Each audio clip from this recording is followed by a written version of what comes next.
Hello again and welcome to another Morning Glory video, and today guys I'm going to be talking about Adepticon 2022 singles tournament. I was really fortunate to be able to go to Adepticon this year. It was really cool. I've never been to Adepticon before. I've never been to the United States before to play Warhammer. I have been on holiday but not to play Warhammer. And it was just so much fun, really good. And if you don't listen past the 30-second mark of this video, I just want to say I highly recommend it. It's a lot of fun. It was a really good atmosphere. It was absolutely fantastic. So there you go. That's the review. That's the tournament done. I'll see you guys next time. Nah, I'm only joking. Right, basically guys, I'm going to get the elephant out of the room straight away. I wasn't able to take my Imperial Guard to this event. I really wanted to. Of course you want to take the Guard. I always want to take the Guard, right? But unfortunately, with luggage space, weight allowances, and all that kind of stuff when traveling internationally, I just wasn't able to fit my Imperial Guard in the box. I wasn't able to fit it in the case. Couldn't do it. You know, my Black Templars packed up into basically a shoebox, which I just filled with bubble wrap because it's just 100 dudes essentially that you just literally pour in. They're all easy to build. You don't need to worry about it.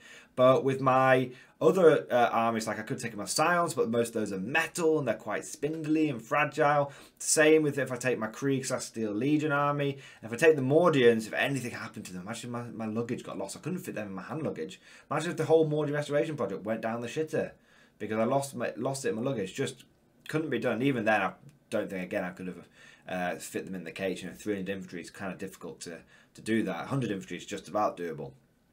So, unfortunately, I wasn't able to take my Guard, get that out of the way, but I was able to take my Black Tide. Now, I have done a video preliminarily, previous to this video, where I talk through the list in great detail, and that link will be at the end of this video. So, if you want to see what list I took in great detail, you can see at the end, I will be covering it briefly here. So, I took the Black Tide, I took the Primaris, and I was really excited because I've run Firstborn Black Tide for years and years. I think it's the second army I got for the Morning Glory channel was the was the Lazarus Crusade. So it's really cool to be seeing the Black Tide 2.0 up and running, snapping necks and cashing checks, and it was really good. Now, so that's that's the intro. Hope you guys are excited for this. This event was like 4 games and all that kind of stuff. I'm going to be going into the usual detail and whatnot. But I hope you guys are really excited for this. These initial pictures that I put up, they're just showing some of the armies that I saw around the room and what the venue sort of looked like and everything. It's a really big hall that you can see. You know, hundreds and hundreds of players in here. I think there's like 270 odd players that took place in the singles event. So really cool. But without further ado, let's jump straight into today's video. Now, first thing I want to say before I go any further, before I forget at all, because you know what I'm like, you guys know what I'm like, I always just get into it and I forget things. I want to say a huge thank you to everyone, every supporter, every Morning Glory fan that came up to me and said hello. It was absolutely fantastic. I must have met a dozen, 2 dozen people that came up to me and just said, you know, thank you. And the amount of just people that said, oh man, you've made such a difference, you know, you've just, you know, your positivity with the garden, all that kind of stuff, it's made a huge difference to me and my playstyle and all that kind of stuff. It was genuinely, it was heartwarming. And I just want to say to everyone that I chatted with, so, you know, I am, you know, typical sort of introverted kind of person. I can be a little bit awkward when people say nice things to me. Genuinely don't know how to take a compliment. But I want to say, if you listen to this video now, huge thank you. It meant a lot to me. Everyone that came up to me, every single one of you, it meant a lot to me. Like, it really did. So anyway, I'm not gonna get mushy. You guys know I don't like getting mushy, but I just want to say, if I seemed like maybe a little bit distant, just bear in mind I was a little bit jet lagged, and bear in mind I'm a dude. I don't know how to take compliments. I don't know how to take praise. You know, I'm not allowed to show feelings, that kind of thing. So just bear that in mind. But I just want to say a huge thank you. And if anyone thought I was a little underwhelming or anything, just, you know, I'm sorry. That's all I want to say. But yeah, anyway. So let's dive straight into it. Oh, one thing I did say, should mention, is I did meet Cadian Sergeant Steele whilst I was there. And he's a really cool dude, and you should really check out like his content. He's really cool. Anyway, I met loads of other people as well, but I wanted to do a little shout out to Cadian Sergeant Steele. But let's crack on with the video. Like I said, I met loads of fantastic people. Huge thank you to everyone that came up to me. Oh, and I want to say it at the beginning of the video, a huge thank you to the Mordian Glory Patreon supporters. Without the Patreon supporters, I could not have afforded to do this event. All in, it cost me, I think, between tickets, hotel, flights, and everything, Cost me about £1,500, I think I worked it out to be. So it was pretty expensive, and there's absolutely no way I could afford to do this without the Patreon support. So when I say all the money goes back into the channel, it goes all back into the channel, you know, in terms of like building the army for the event and all that kind of stuff. So huge thank you to the Mordian Glory Patreon supporters. If I did not have you, I would not be able to do this video. You can see the impact of your money right here, right now. Anyway, if you're interested in becoming a Patreon supporter, shameless plug, there's a link down in the description below. Anyway, that is all the intros and obviously everything. Obviously, massive thank you to the event organisers and all that kind of stuff. Let's now get into the details of the video. So the first thing that I want to talk about really quickly is the list that I took. Again, I have done a video on this already. There will be a link at the end of this video. It'll be the, you know, the link on video, whatever you want to call it. If you want to see the list in great detail, skip ahead to the very end, click on that video, find the link, and it will take you to, I'll do about 35-minute breakdown where I go through every buff, every interaction, every unit, all the characters, all that kind of stuff. Really, really detailed list analysis that I did in preparation for this video, so go and check that out. But I'll give you a quick overview here. This is my Black Templar Tide 2.0. This is the Primaris version. Everything is Primaris all the way. I call this list, I got 99 Primaris and a witch ain't one. Thank you, it was the most inventive name that I could come up with. It's not the best version. If I drop 4 Marines, I could make it infinitely better, as I discussed in the other video, but I got 99 Primaris and a witch ain't one. This list basically is made up of 4 big bricks of Crusaders, and then a smaller squad of Crusaders, and then Helbrect and Grimaldus. It works by being hyper durable. Every single time I'm taking Uphold the Honour of the Emperor for the 5 invulnerable save and the mini transhuman. It works by Grimaldus giving everyone feel no pain. It works by Helbrect giving everyone extra strength. It works by the fact that if you charge it, it will take the charge, no problem, and then it will eat your face off. It works by the fact that it's super durable and has got so many attacks. Each squad's putting out 80 attacks that no matter what happens, it just breaks the game by rolling too many dice, and all those dice are getting rerolls, and they're strength 5, and they're really powerful, and there's AP, and all that stuff. That's how the list works. It's super simple. Tactics for every game were basically the same. Form big battle brick, charge big battle brick at enemy, kill enemy, win game. That's basically how it worked. Okay? Basically how it worked. That's the list, that's the review. How is that for a quick Morning Glory list review? How about that? Normally I go for like 20 minutes about the list review. Not today. If you want a full breakdown, go check out the other video. Obviously the list I use will also be in the description below. So, that's how I use the list. 4 blocks of 20, smaller squad of, I think it's 14 or 15, and 2 characters. I don't get a relic in this army. My only characters are named characters. So I don't get a relic. I could have spent a CP to upgrade a sergeant, who then could have taken like the Sword of Judgment or something like that. Didn't want to do it. I just thought, you know what? Let's dial this back like 4 or 5 years. It's 1 battalion. It's 12 CP. It's 2 characters, and it's a bunch of and 4 or 5 squads. That's it. Its strength is in its simplicity. It charges at you. It chops you up, or it sits on objectives. You try and dislodge it. You can't dislodge it, and it kills you. It's as simple as that. Anyway, so that was the list that I was using. Like I said, I've already talked about this, you know, more details elsewhere. Let's get into the lay of the land. So let's talk about lay of the land. In this part of the video, if you've not seen one of these before, I talk about the quality of play and player that were there, and I also talk about the terrain. Now, terrain is really, really important in 9th edition. It can make or break an event, in my opinion. So firstly, let's talk about the quality of play. Was it a shark tank or was it a fluffy bunny event? Guys, it was straight down the middle. You had some players there who were really, really good.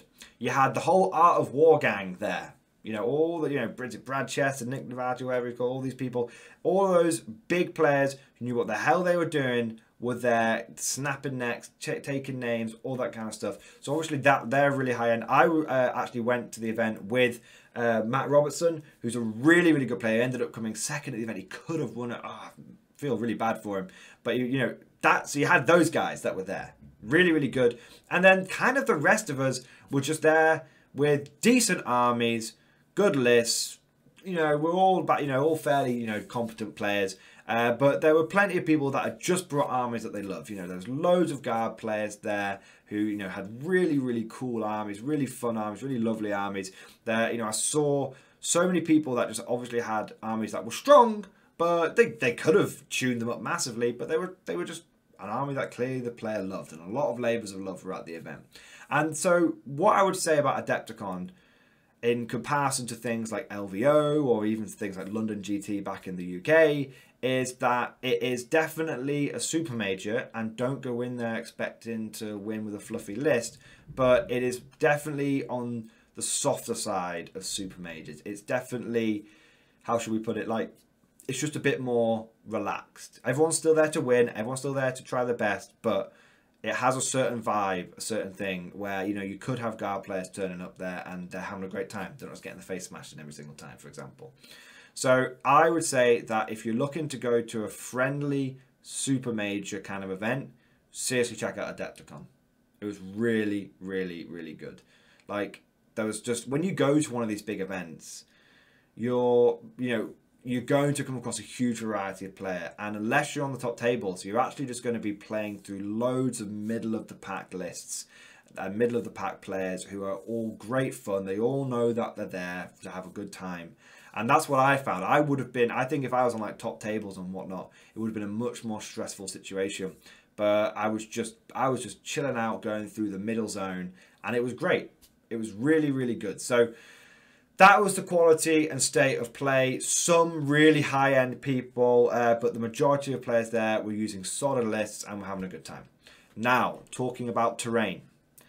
I'm going to have to be honest here, guys, and I'm going to be putting some pictures up here now. The terrain was bad.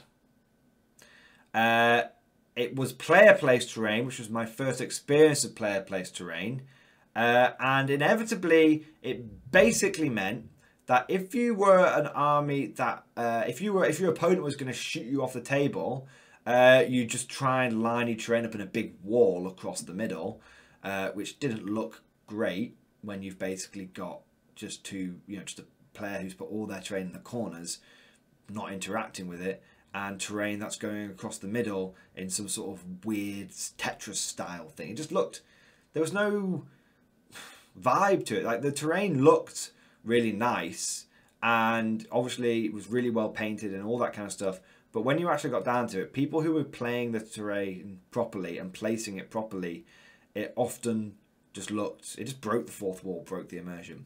So firstly, I'm not a big fan of player placed terrain. I'm just going to say it. Boards should be set up symmetrical. Boards, it just delayed things. Things just took longer. And like I said, boards should be equal, symmetrical. There should be lots of terrain. 9th edition is a killing field.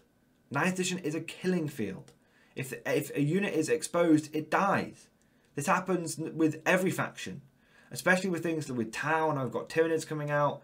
Like, the level and amount of terrain that was on this board was frankly bad.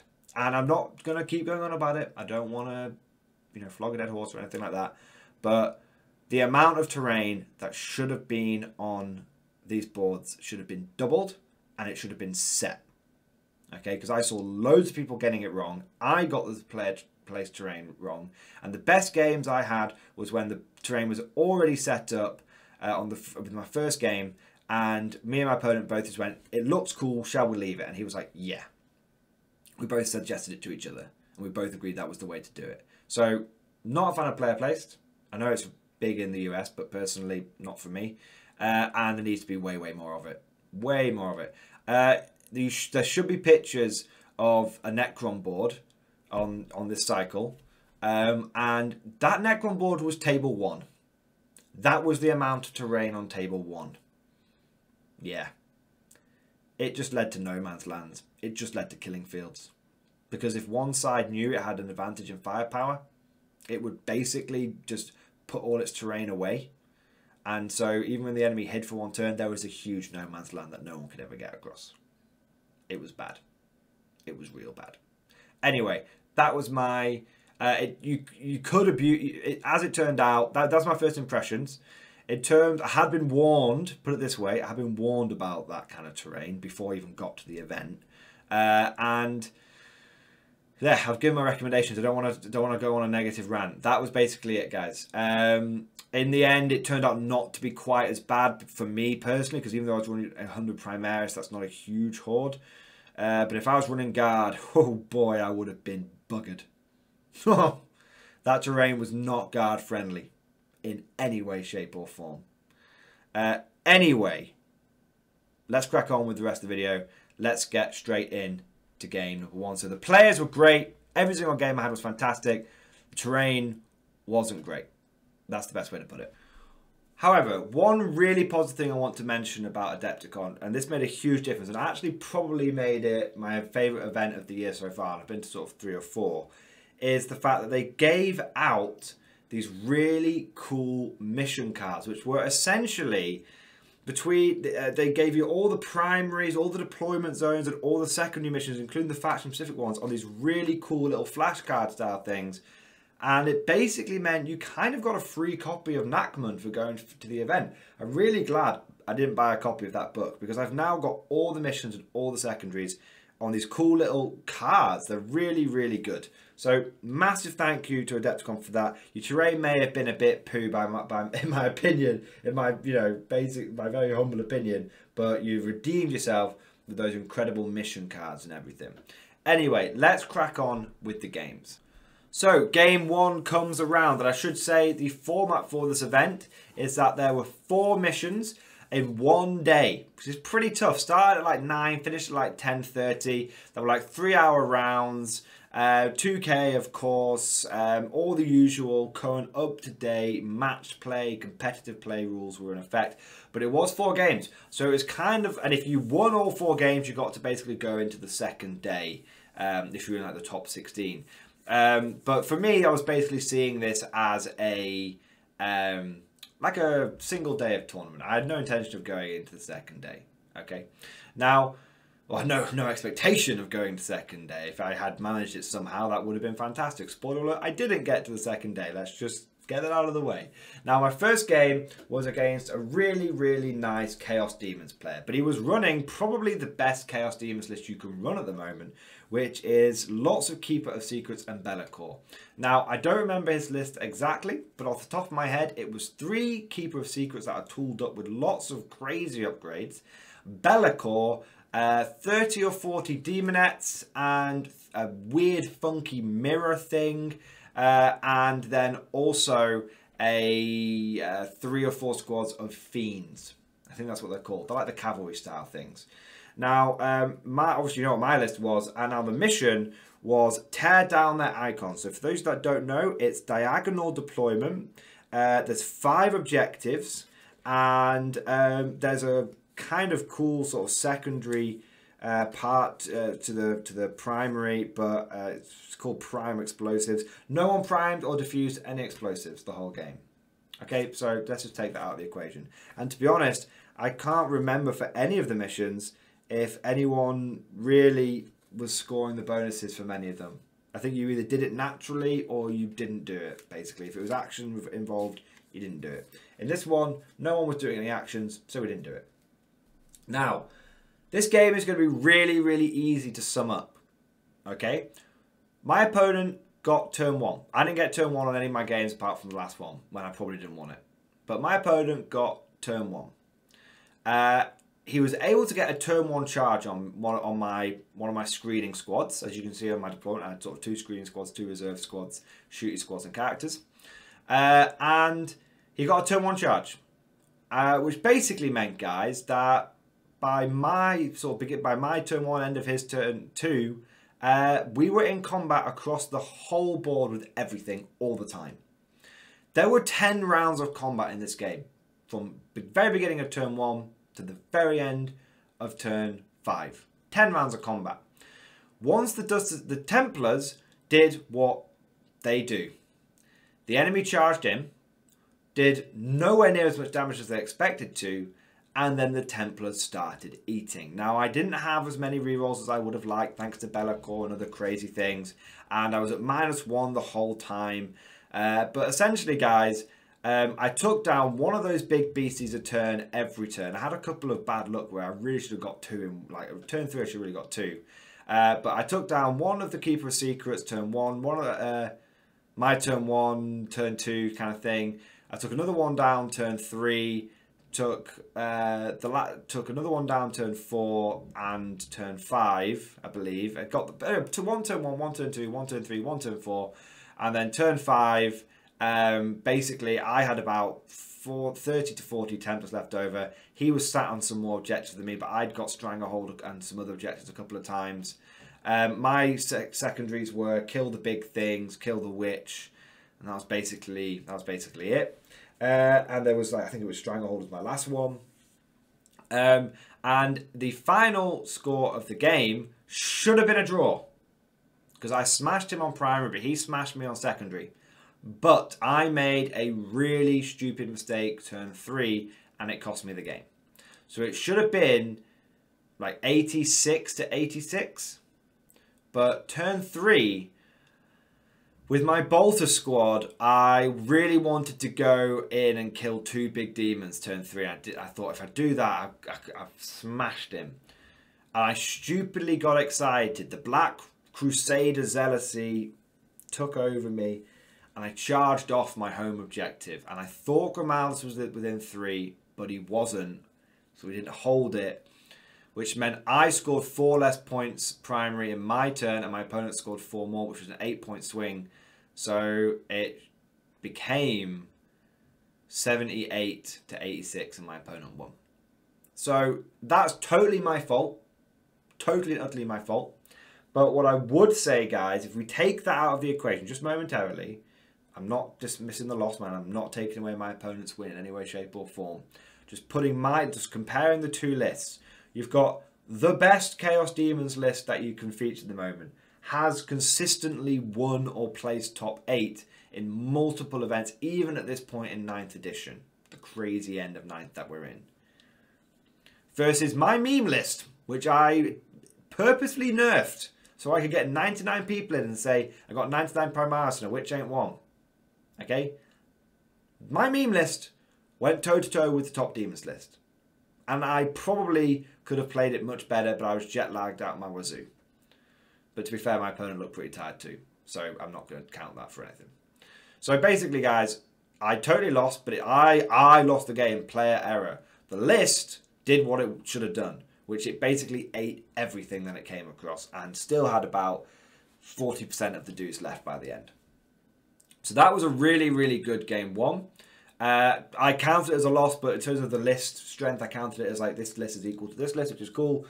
But you know what? I wouldn't change it for the world, because I ended up having such a fantastic event that I'm playing against loads of really good people that the way it ended up being was exactly the way it should have been. In terms of my, in terms of how wins and losses, I had a fantastic event. So wouldn't change it for the world. If I had to redo it again, I'd lose that game again. If it meant I got to play the next 2 people, because they were both fantastic opponents. And my last opponent as well, fantastic as well. So thank you very much to my first opponent. Let's go straight into the second game. So game 2 comes around, and I place against a really cool Space Wolves player. He himself is really, really cool. He has a Templar cool sort of wristband on, and that looks really, really cool. And he had a entirely Firstborn Space Wolf army, and that was painted beautifully. In fact, I didn't get a picture of the board that we played on, because we basically set up identically with Ruin on the right, Ruin on the left, Wall in the middle. But I did take lots of pictures of his army that I want you guys to look at, because it was really, really cool. Like those converted wolf and werewolf people, and the converted Thunderwolf cavalry, which are like bigger wolfen. I really liked it. The whole list was fantastic, and my opponent was an absolutely fantastic and great sport.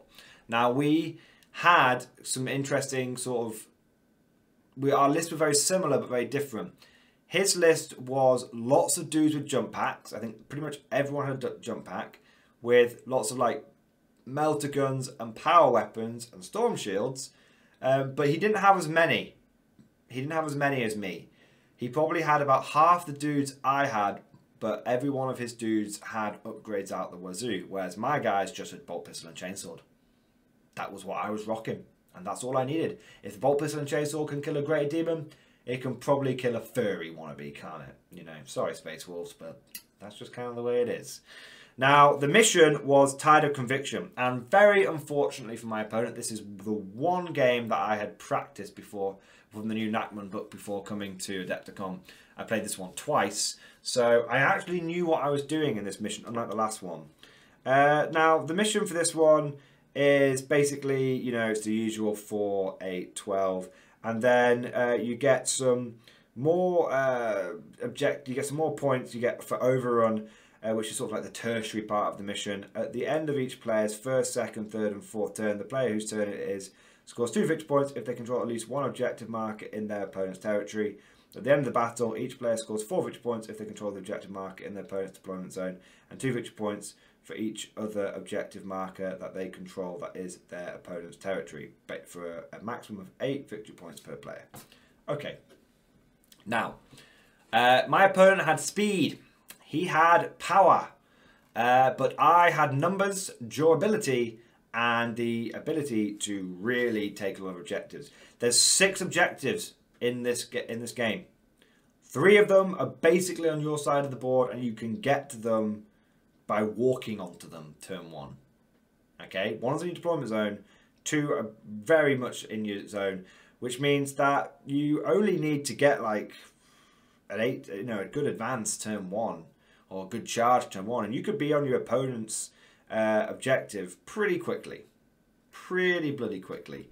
And so this was a really interesting one. My opponent went first, and he charged me with a big squad of Thunderwolf cavalry, who then died because they charged into a 20-man blob, and they basically lost like 2 people.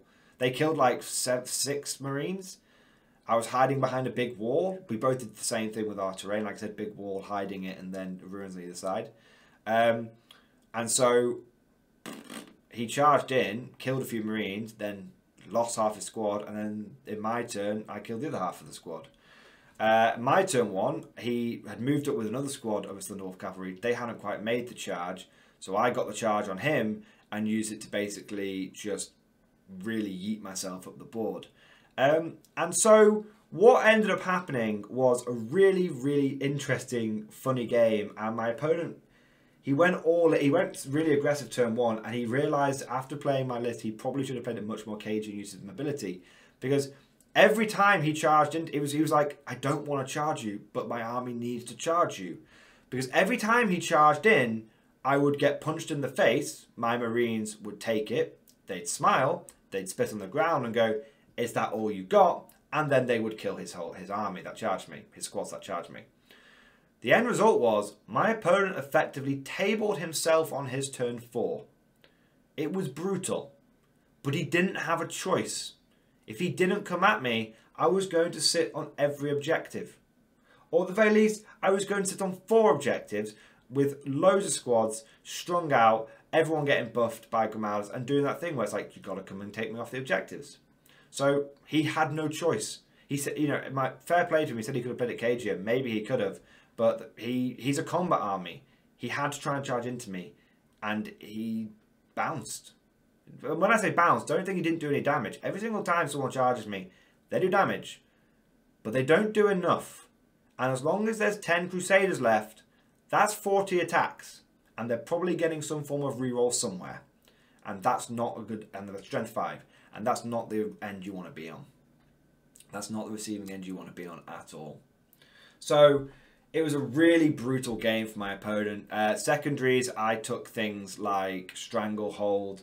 and I can't remember what the other ones were. I think he gave up maximum points for thin their ranks, or whatever it's called now, no prisoners.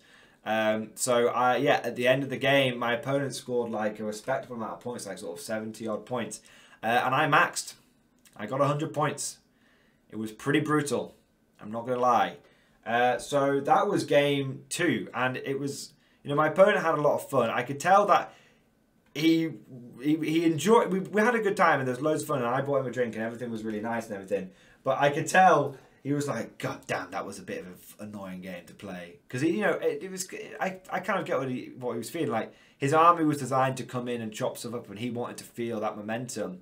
And my army kind of kicked his legs out from underneath it by going, yeah, you want to charge me? Come on then.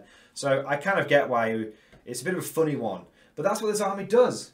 You know, people, you know, assault is really powerful in 9th, and this army is kind of like the ultimate tar pit counter assault army.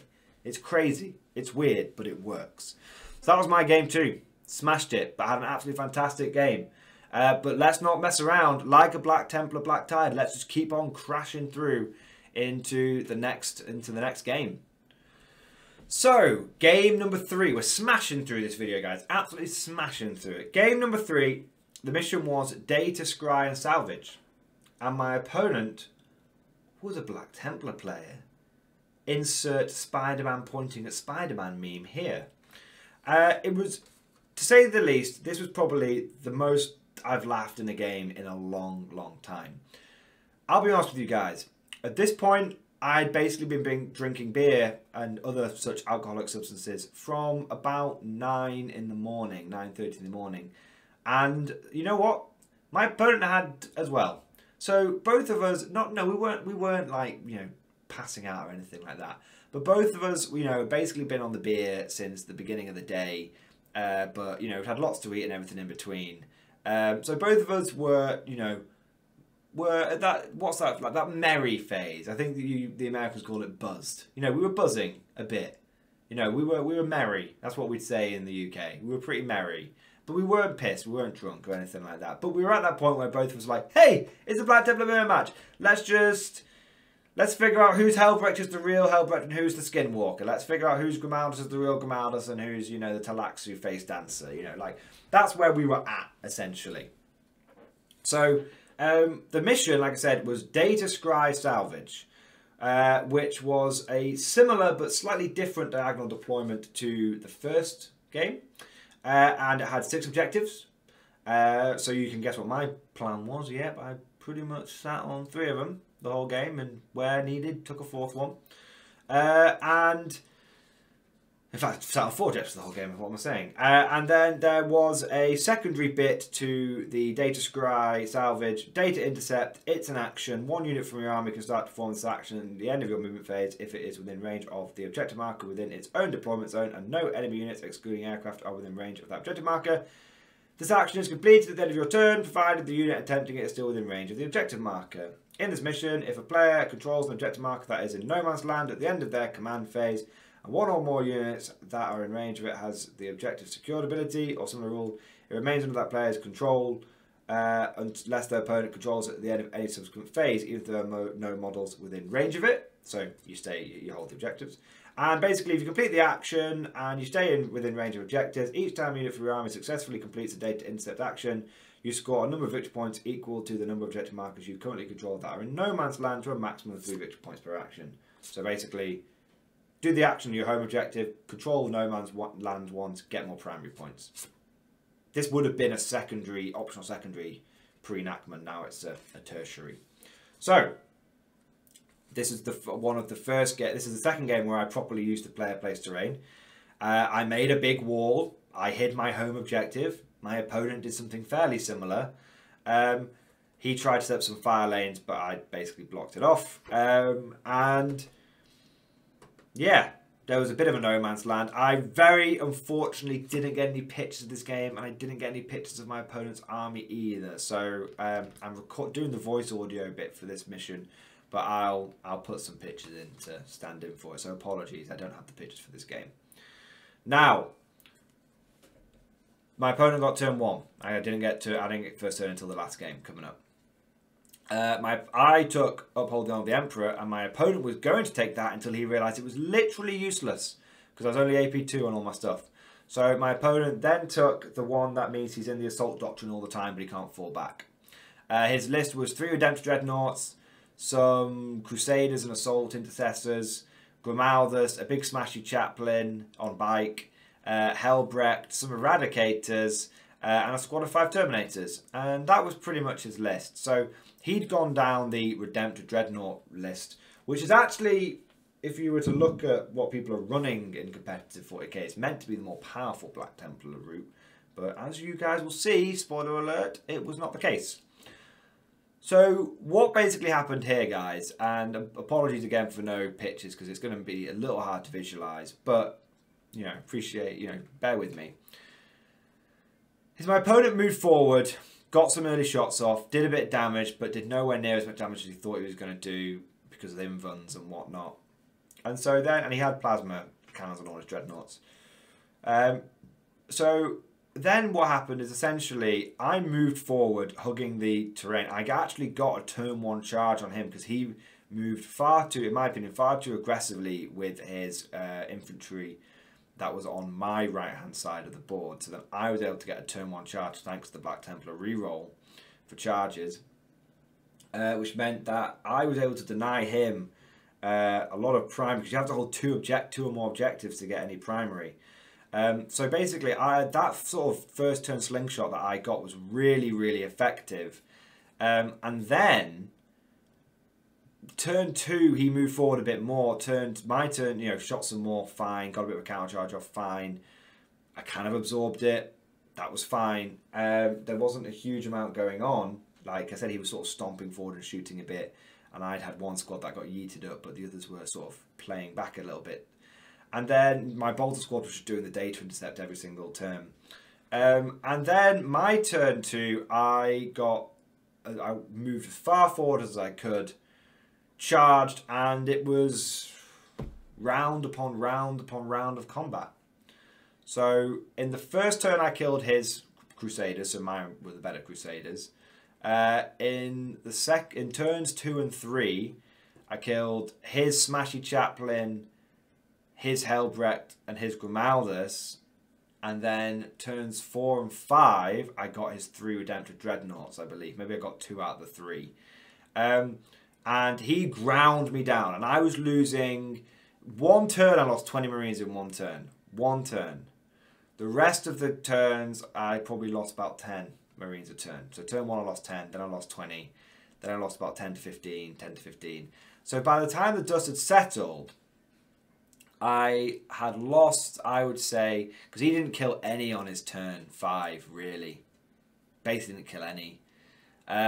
So on the end of turn, I lost 20, I lost 10, lost 5 turn 1, then 20 turn 2, and then 15. So that's like basically like 20, that's 40, and then I lost 10. So I lost about 40, I lost about 50 Marines that game, 50, 60 Marines again. And I killed everything in his army but the Eradicators. Everything. And by the time the dust, again, and you know, it was just brutal because my opponent was playing Black Templars. So he wants to charge in. He wants to be doing damage, but it feels wrong because every time he charges me, I'm killing him. Anyway, after the dust has settled, guys, you know, you guys are getting the feel for how these first 2 missions were kind of going. It's very similar. My opponent charges me, I do a lot of damage to them. They charge me, I do a lot of damage to them. I counter-attack, start pushing, you know, and then turn 3, it's like that scene from sort of turn 4, that's like that scene from 300 where they're like hold, hold, hold, and then it's like push, push, push. That's kind of how it was in all these first 3 games. So at the end of that game 3, it's another 100-0 win to me. So I'd absolutely smashed it for 2 games in a row. My game 1 was, should have been a draw, but you know, whatever. And then it was 2 100-point wins for me, which is absolutely massive. You know, like, and it just goes to show this list has literally, you know, the Space Wolves list was a fun list, probably the weakest one I faced, but still had a good tactics behind it, good commander. The guy ended up going, I think, 2 and 2 at the end of the event, so you know, respectable sort of score. You know, but you know, I'd faced the Keeper of Secrets list. I'd faced one of the better Black Templar lists. I'd faced a decent Space Wolf list, and I still managed to come out very, very respectively. Looking, you know, going into game 4. If that was the end of the tournament, put it this way, if that was a normal 3-game tournament, I would have dropped 24 points over 3 games, which is mad. When you think about it, that's mad, right? 22 points even. 22 points. Over the course, you know, if I'd got a draw on that first mission and I'd got 4 more points, I literally would have dropped like 18 points over 3 games with this list. Like, that's mad. That's utterly bonkers. Anyway, it wasn't a 3-day event, a 3-game event. It was a 4-game event. So let's go into game 4. So, game 4. This game is starting at 8 o'clock in the evening and won't finish until 10:30, 11 o'clock. Pretty gnarly, to say the least. And I face Tau on top table. Yep, this is the Necron terrain I was talking about, guys. This was top table terrain. Look at that no man's land. Look upon it and despair. This is why, I'm not going to go on about it, but that level of terrain with Tau in the meta is, I'm not going to exaggerate, it's just bad. You know, it's not the end of the world or anything, it's just bad. Anyway, so the mission was conversion, which is table quarters with the big 9-inch circle in the middle. 5 objectives. It's take and hold. Hold 1 objective for some points. Hold 2 objectives for some more points. Hold more objectives for the maximum points. 12 points. Corrupted ground. Score 4 victory points. At the end of each player's turn, the player whose turn it is scores 4 victory points if they control the opponent objective marker in the opponent's deployment zone. Score 2 victory points if they control 1 or more objective markers out of no man's land, and lose 1 victory point if they do not control the objective marker in their own deployment zone. A player's victory point score can never be reduced to less than 0. There you go. So hold your objective to not lose points. Take one in the middle to get points. Now, this is my first game against the new Tau. My opponent had a very, very good list. He was running Farsight Enclave. He had stealth suits, so he could turn 1 deep strike a big blob of just horrendous battle suits. He had another squad of battle suits as well. He had broadsides. He had some screening Kroot. He had multiple commanders. I think he had 3 units of crisis suits, broadsides, stealth suits, 2 commanders, and some Kroot. That's what I remember. This game is almost almost blanked out my memory. So, fucked out, man. I fucking hate him. Anyway, let's be professional one last time. Come on, Tim. Be professional for the viewers. All right, I'll try me. So, this mission, I'm gonna spoiler alert it, right? I lost this game. I lost this game based on inexperience. What I learned from this game allowed me to win the game in the doubles event that I played in the later on in the Adepticon. I could have won this game, if I had done what my opponent told me to do. But you can't trust those fish bastards, can you? He was a really nice guy, my opponent. If I had just played it super cagey, then the Tau would have had a really bad time. Because what I could have done is literally hidden behind line of sight blocking terrain. And then sat on the objectives, essentially. And my opponent wouldn't have been able to come and get me. Because he didn't have a huge amount of ignore line of sight. So he had a bit, but he didn't have a huge amount of ignore line of sight stuff. And I could have just kind of strung out onto a few objectives, played it super cagey, lost sort of 10 to 15 Marines a turn, but kind of dealt with it. And then just basically maxed out on my primary, taken secretaries that involved me sitting on objectives. And I probably could have won it if I'd done that. And that's what I did in the second time I played into Tau this event. And that's what I could have done. But I didn't. With hindsight, that was definitely the obvious thing to do. But it's 4 games in, you know, guys. 4 games in, a little tipsy, and jet lagged so much that I can't stand up. I'm so tired. And all these are not excuses. You guys know this channel long enough that these are factors. You need to take into account your stamina. You take into account your fitness, your mental state, all that kind of stuff. That's what makes a fantastic competitive player. They're able to maintain all of that throughout it. That's, you know, I'm okay. What I did, guys, is I was like, fuck you, Tau. I'm not going to play it cagey. I'm going to charge you. Despite the terrain you see before you, I was like, you know what? In terms of, okay, slightly less memey, what was going through my head?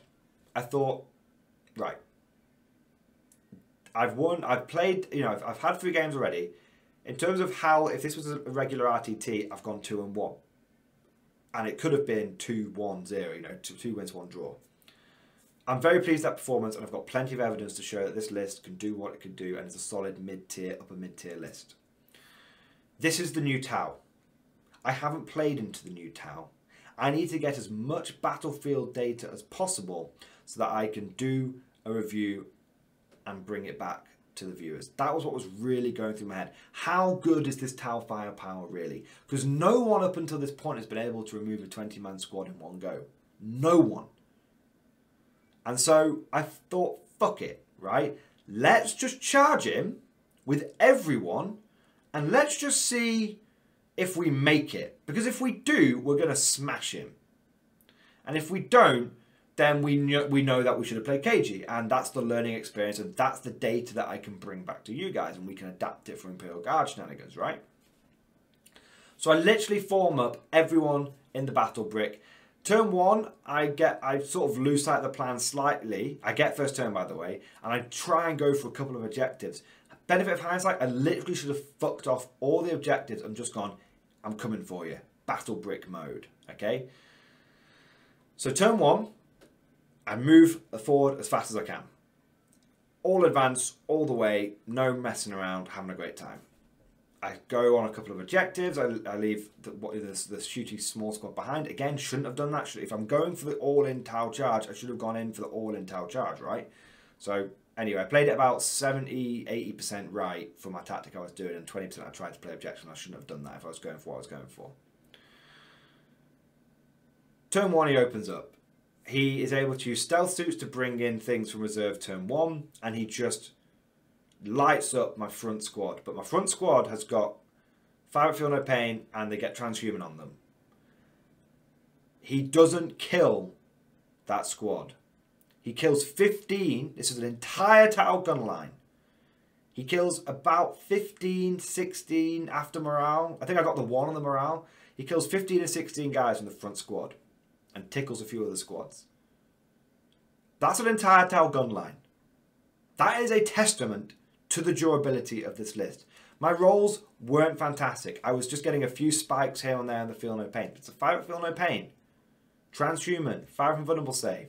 Every mortal we tried to do this broadside, I was just getting those 5 ups. You know? My opponent is not... that's when my opponent begins to sweat.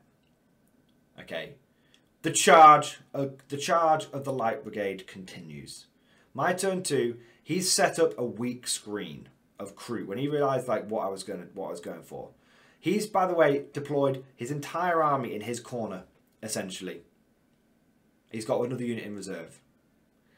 I charge forward. Bolt pistols, assault carbines and everything. I clear out, I weaken the screen, and I get the remainder of the sort of 4 or 5 man squad in there, and I get another sort of 15 man squad in there, and they both get in and they crush that first screen. Absolutely crush it. But they're a little bit out of range now. A little bit.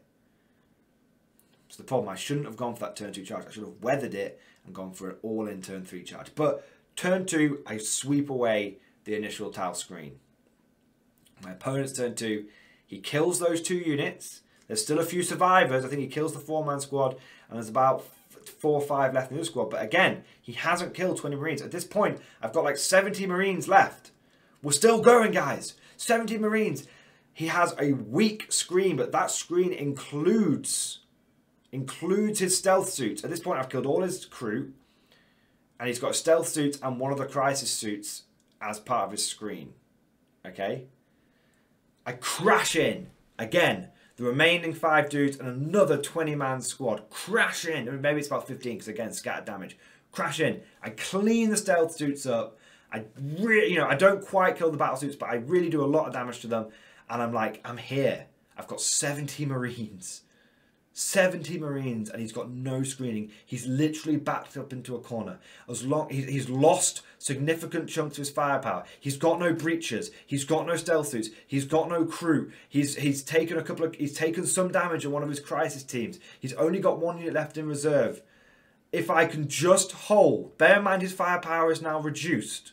If I can just hold, even if I lose 20 Marines this turn, 25 Marines this turn, I'm still going to have about 50 Marines, which are with Helbrect and Grimaldus. They're going to make it, and I'm going to win by charging down. People are literally watching our table. People are gathering around going, holy shit, that Black Templar player, he's going to do it. He's going to do it. The Tau player is sweating. He gets to his turn 3. And the dice gods betray me. Guys, you know I don't like blaming dice. You know I don't like doing that.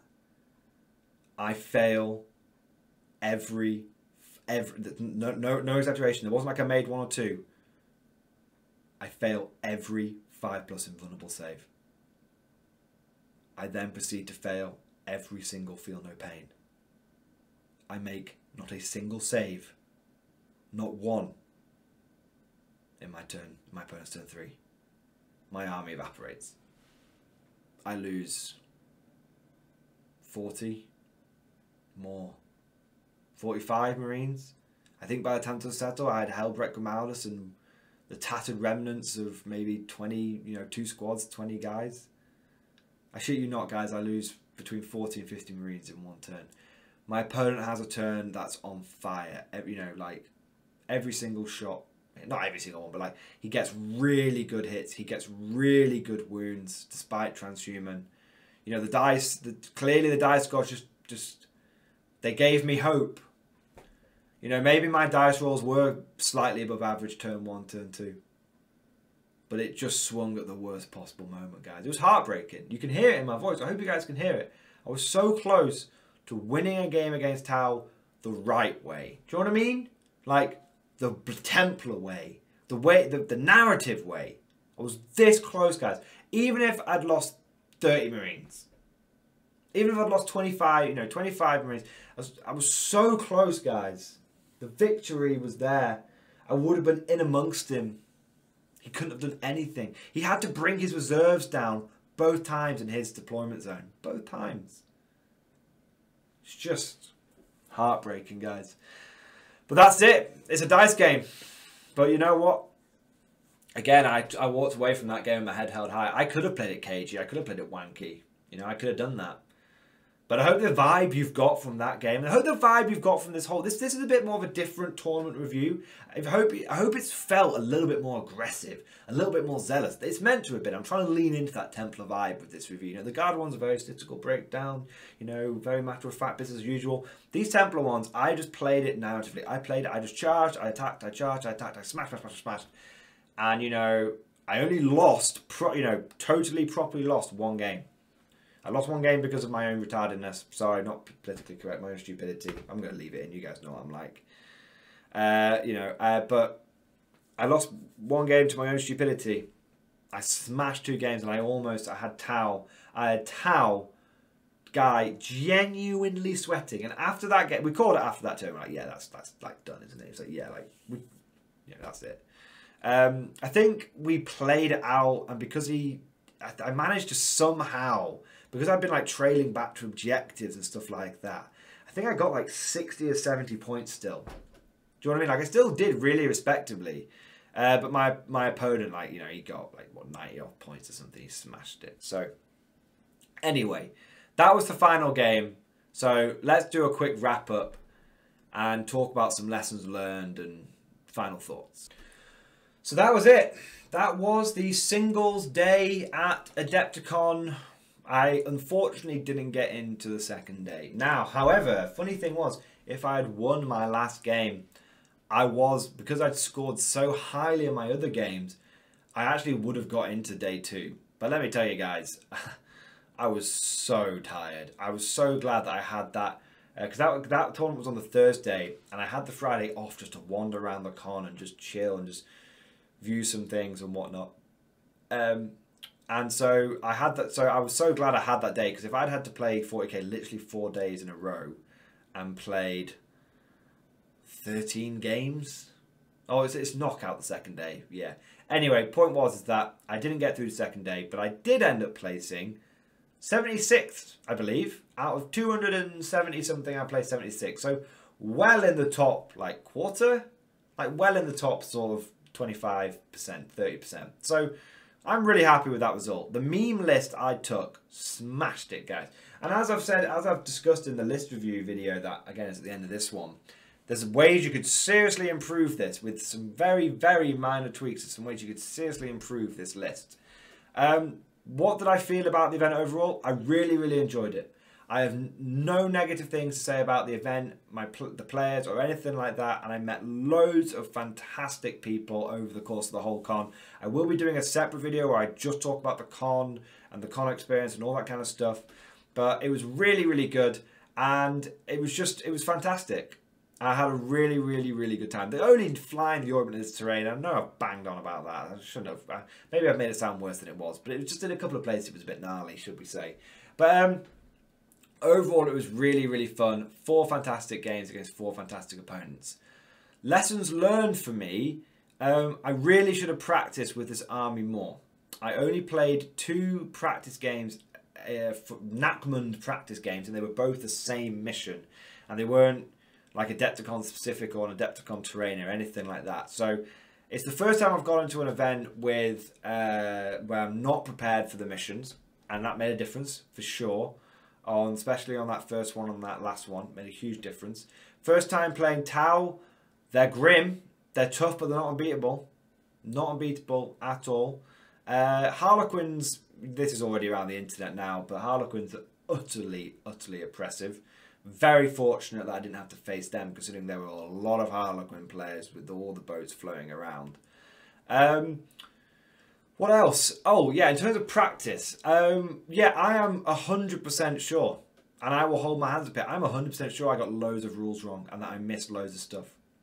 You know, I hold my hand up on this one, but I want you guys to bear with me on this.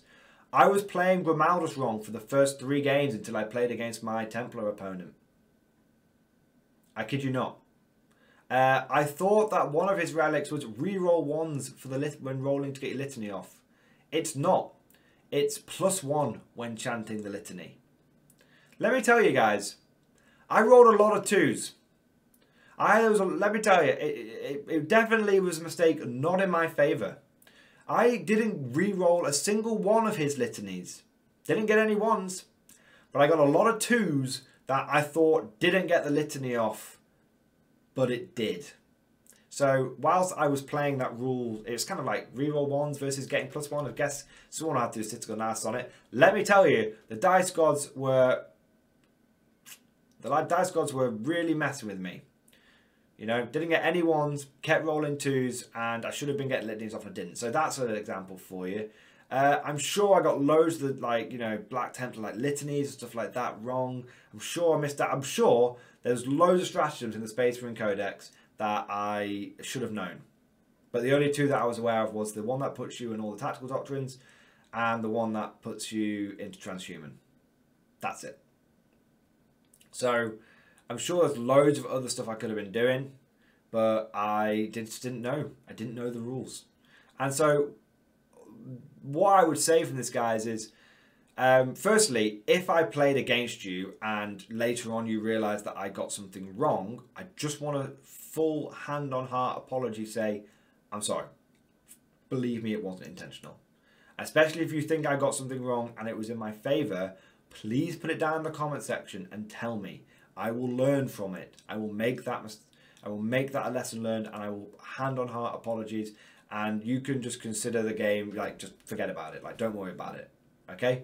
Like, I don't care if I win or lose in 40k. I've played enough games of it. Just, you know, if I got something wrong against you and you think it was in my favour, just tell me and I'll learn from it. It's the only way I'll learn from it. Like, but from what I understand, when I was sort of checking things over later, I got a lot of things wrong. Well, not that I got a lot of things wrong. I've missed a lot of opportunities that I should have been able to take advantage of. Like, I didn't take advantage of Vicious Riposte once. That would have been really helpful from the Black Templar book. I didn't take advantage of Tenacious Assault. Man, that would have been big. That would have been big. You know, I didn't take advantage of a lot of stuff in the Black Templar book or the Space Marine book. So my lesson learned there is this army did really, really well. But I reckon with a few list tweaks and a lot more practice on my end, it could be genuinely competitive, genuinely top competitive. We'll have to see, obviously. Tyranids are coming out soon, and apparently they do a shitload of mortal wounds. But you know what's funny? My army kind of doesn't care about mortal wounds. 33% chance of ignoring them, army-wide. So that was pretty cool. Overall for the event, like I said, totally knackering, but really, really, really fun. I really, really enjoyed it. So hope you guys enjoyed this video. Apologies if it seems like a little, you know, all over the place around the edges and all that kind of stuff. But the point of this video is a different vibe. I want this to be like a Templar vibe kind of thing. And what I would say to all the Guard commanders out there that are sort of, you know, hopefully watching this, and all Marine players are hopefully watching this. The meta is in a scary place right now. It's in a real scary place right now. But don't believe everything you read on the internet and actually go out there and play some games. Because I only faced one bullshit army, Tau, and I almost had him. And I could have won it if I played it super cagey. You know, and all the rest of the games I played were against great opponents with nice, competitive, but normal lists. Every single one of them. So that's the vibe, you know, and when you go to a big event like this, unless you're playing on the top tables, you're never going to encounter, apart from maybe for game one, you're never going to encounter the really gnarly stuff. So don't believe everything on the internet. The sky isn't falling. Despite the codex situation we're in, the guard win rate is once again above 30%. Like I said it would be, guys. Always get kicked down to sort of 20%, creep up to 30. We'll be back at 40 before you know it. Turners will kick us down again, but we'll be back at 40 before you know it. So don't believe the shit online. Go out, play those games, enjoy those games, smash enemies for the Emperor. And if you want a different kind of army, seriously consider trying out the Black Tide. It is the yin to the yang of the guard. It's all about aggression, combat power, and just pure, unadulterated, just sledgehammer rage. And it is a really refreshing way to play 40k. And it still fits in with the guard theme of lots and lots of bodies and overwhelming force and all that kind of stuff. So, and it's pretty easy army to put together. Like I said in the other video, you can put this army together from scratch, I'd say, for between 100 and 150 pounds. If you're able to really cut some corners, you can probably put this army together for less than 100 quid, including painting it. Anyway, guys, and I put it together in 2.5 days. Anyway, guys, hope you enjoyed this video. Thank you for watching. If you want to see more Morning Glory stuff, do the whole subscribe and all that kind of stuff. And if you want to support this channel and see me go to more events and concoct more wacky lists, then please consider being a Patreon supporter. There will be a link down in the description below. Thank you for watching. Hope you enjoyed it. And of course, see you guys next time.